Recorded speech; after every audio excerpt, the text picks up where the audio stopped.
Baik, saya akan membawakan sedikit materi tentang edukasi larangan batasan gadget untuk anak. Gadget sebagai alat, bukan pengasuh. Penting untuk memahami bahwa gawai pada dasarnya adalah alat teknologi, bukan pengganti interaksi manusia.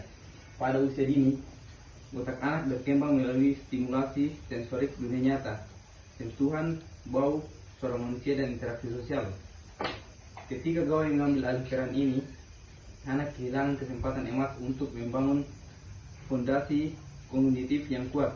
Oleh karena itu, perlindungan terhadap proses tumbuh kembang alami mereka terganggu. Setiap tahap usia memiliki kebutuhan perkembangan yang berbeda, sehingga aturan penggunaan gawai tidak boleh disamaratakan.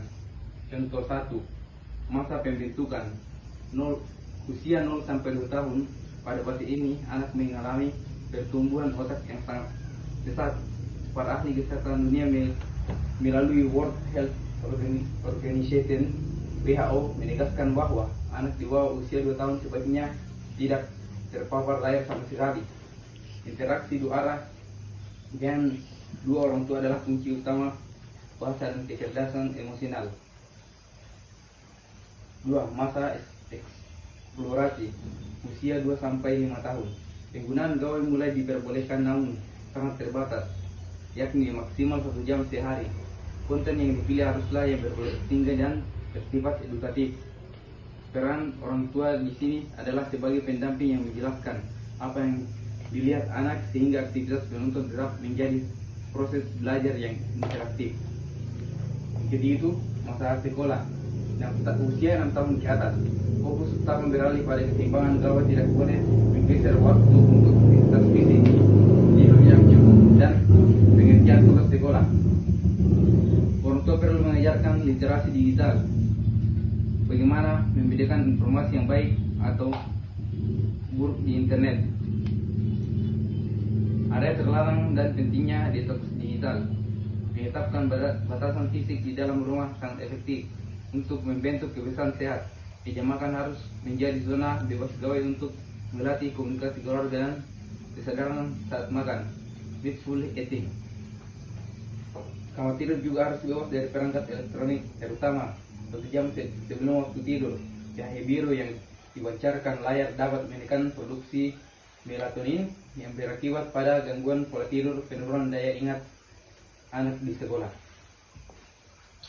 Sampai di sini ada yang mau ditanyakan? Yang saya mau tanyakan adalah bagaimana kita mengenali resiko dari penggunaan yang tidak terkontrol.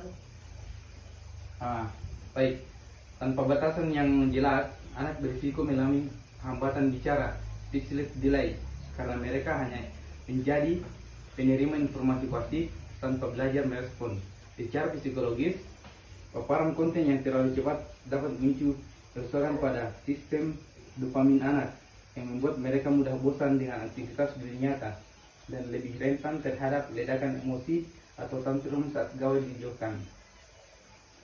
Langkah yang strategis bagi orang tua, edukasi ini tidak akan efektif tanpa keteladanan orang tua. Harus menjadi model perilaku dengan tidak menggunakan ponsel secara berlebihan di depan anak. Alih-alih hanya melarang, orang tua disarankan untuk menyediakan aktivitas alternatif seperti permainan papan, membaca buku bersama, atau berolahraga di ruangan. Untuk mengatur durasi secara teknis, orang tua dapat memanfaatkan perangkat lunak kendali orang tua seperti Google Family, Link yang menggunakan pengukuran jadwal tidur, perangkat secara otomatis dengan konsisten dan komunikasi yang hangat. Gawai akan tetap menjadi alat pendukung kemajuan anak tanpa mengobarkan kesehatan fisik maupun mental. Baik, itulah tadi materi yang saya bawakan yang berjudul edukasi larangan batasan gadget untuk anak. Baik, sekian. Assalamualaikum warahmatullahi wabarakatuh. Waalaikumsalam warahmatullahi wabarakatuh. Ngày vô nhà thương, ngày vô nhà thương, ngày vô nhà anh biết thương. Giây phút em gặp anh là em biết em si tình, tình tình tình.